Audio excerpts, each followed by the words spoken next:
Лидерот на елитната експертска единица на патриотската опозиција во стилот на истомислениците ширум светот, локално ја пласира глобалната теза, рециклирајќи ја истата, вообичаена акузаторна позиција, со која вината за пандемијата се префрла врз оној што предупредил на опасноста која таа ја носи. Значи Филип ќе не раководи сега.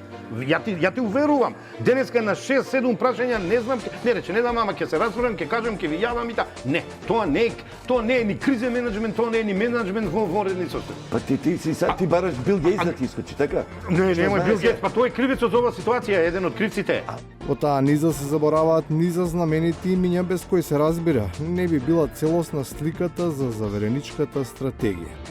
Во регионални рамки, задолжените за неа изгледа дека освен со политички деташман, им даваме ветер во грбот и со нашата несебичност.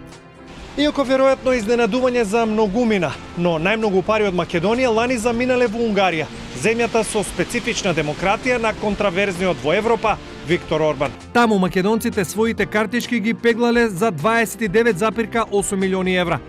Потаму средствата ни се враќаат со поддршка за развој на демократијата и за унапредување на незиниот квалитет во една од незините најзначени сфери, како што е слободата на изразувањето.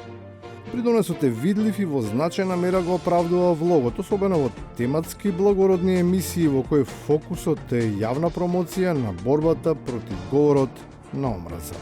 А што се однесува до говорот на омраза, се што треба е тие кои прават кривични дела да одговараат.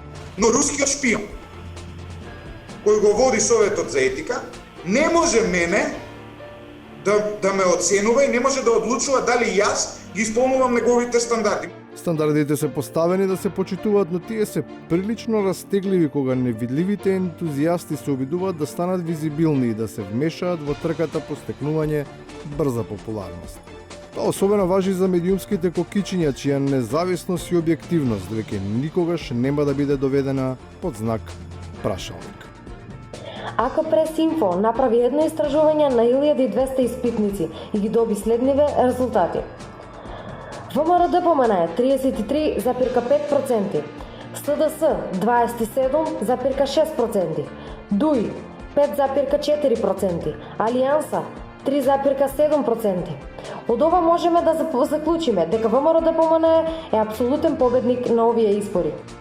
Но за опозицијата да ја преземе власта, неопходно е најпрво да се излезе низ испреплетените ходници на правото, преку кои ќе се стаса до денот на изборите, кој во отсуство на собрание, токму според толкувањето на нивните екс-партнери, е дури практично неможно да биде определено, освен нормативни, не постојат ниту технички услови за одржување седница, особено не видео.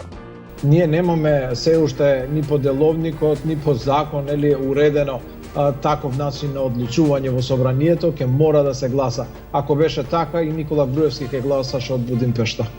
И конечно, по анкетата следува и убедлива лекција за крај. Младите од Унијом на млади сили на ВМРО ДПМН Штип јавно ги искажаа своите ставови за поддршка на моменталната состојба во државата. Останете дома, да бидеме пример, да не веруваме во лажни вести, да се грижиме за собственото и здравието на другите. Нема ништо поважно од вистината. Важно е таа примерно да се чува. Оти од неа зависи и здравието.